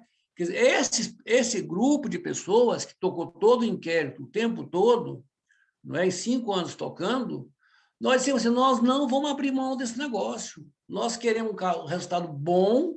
Por quê? Porque vai gerar novos casos. E por uma puta bamba, conseguimos 2 milhões. Bamba não, foi trabalho. E esses 2 milhões vão gerar 11 inquéritos na prática que vão resultar em alguma outra coisa. Então, você tem que buscar as coisas pensando mais alto. Não é ser doido, não. Ser pretencioso, não é nada disso, não, gente. É dentro das circunstâncias o que é possível conseguir. Mas como vocês vão ser beneficiados ao fim desse trabalho com outro clima político, Acho que tem que pensar e passar essa esperança para as pessoas. Passar, olha, está na hora de limpar o resto da ditadura, está na hora de acabar com esse tipo de coisa. Claro que você está falando da luta de classe, a pessoa está falando da luta institucional, mas tudo bem, ele está junto com você agora, na onda, vamos melhorar, vamos mudar, vamos tirar, beleza, entendeu? Mas eu teria muito assim, seria muito pragmático nas alianças. Quem puder ajudar, vai ajudar. É aquele padre que foi lutador, que está hoje oprimido dentro da própria igreja. Sei lá, é muita gente, entendeu? Eu acho que teria mas eu acho que tem que fazer entre a segurança e a anunciação. Eu acho que o melhor jeito de garantir vocês é vocês serem o mais abertos possíveis, ou estamos fazendo, queremos fazer. E aí, claro, uma pessoa ou outra que queira falar privadamente, ela vai dar um jeito de falar com vocês privadamente. Ele vai passar um bilhetinho, vai lá em casa tomar um café comigo, entendeu? Ele não vai aparecer na reunião. Alguém vai dizer, não, o fulano precisa conversar com vocês, entendeu? Mas é isso, Gabriel. Acho que, assim, para não forçar muito a barra aqui. Tá bem aí? A Mariana parece que mandou os contatos. Fique à vontade, viu, gente? A gente vai mandar algumas coisas para vocês também. Tá? Outra coisa, Gabriel, não sei se vocês fizeram, ou se tem alguém de vocês, que fez uma bibliografia dessa violência no campo. Vocês chegaram a fazer algum estudo? Alguém está fazendo? Estou perguntando. Porque às vezes São coisas que a gente está preparando para socializar com a moçada. Alguém senta lá atrás, tudo que tem. Entendeu? Outra coisa, consultem, nós temos uma tabela aqui, Gabriel, uma tabela do livro do Dreyfus, tá? Do livro do Dreyfus, teve uns companheiros que fizeram uma tabela de quem era quem. Então, pode achar empresas que têm interesse e vocês possam pesquisar para saber se vem lá de antes do golpe, se é depois do golpe, eu não sei, teria que ver. Mas tem uma tabelinha, em vez de você ler o livro inteiro para achar o nome das empresas, já tem uma tabelinha aqui. Aí a gente vai dialogando, você vai pedindo, a gente vai fazendo as coisas conforme o possível. E, por exemplo, esse caso lá da Volkswagen, lá na Fazenda Rio Cristalino, divulga coisa desse tipo, estimula as pessoas que está tendo, a coisa está rolando, entendeu?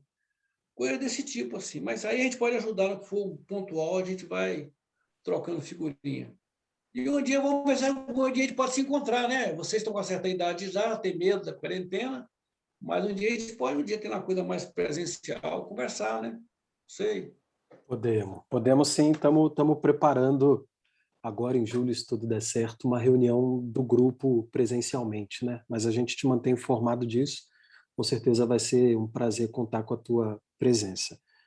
Bem, então, pessoal, queria agradecer a presença do Neto e da Mariana, a contribuição de vocês para o debate, todas importantes, deixaram algumas provocações aqui que vamos ter que resolver a nível de CPP, mas queria agradecer em nome do MST, da ABRA, a presença de vocês e reforçar para a turma que amanhã, às 9 da manhã, a gente tem a segunda etapa da nossa formação com o Dr. Marlon, do MPF, que, como o Neto relatou, foi parte desse caso de acordo com a Volkswagen, né?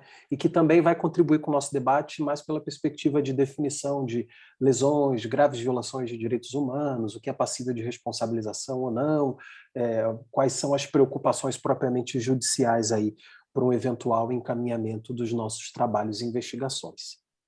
Neto, agradeço de novo, agradeço a presença de todos os companheiros e companheiras, e é isso aí, seguimos e até amanhã. Tchau, Gavida. Até amanhã.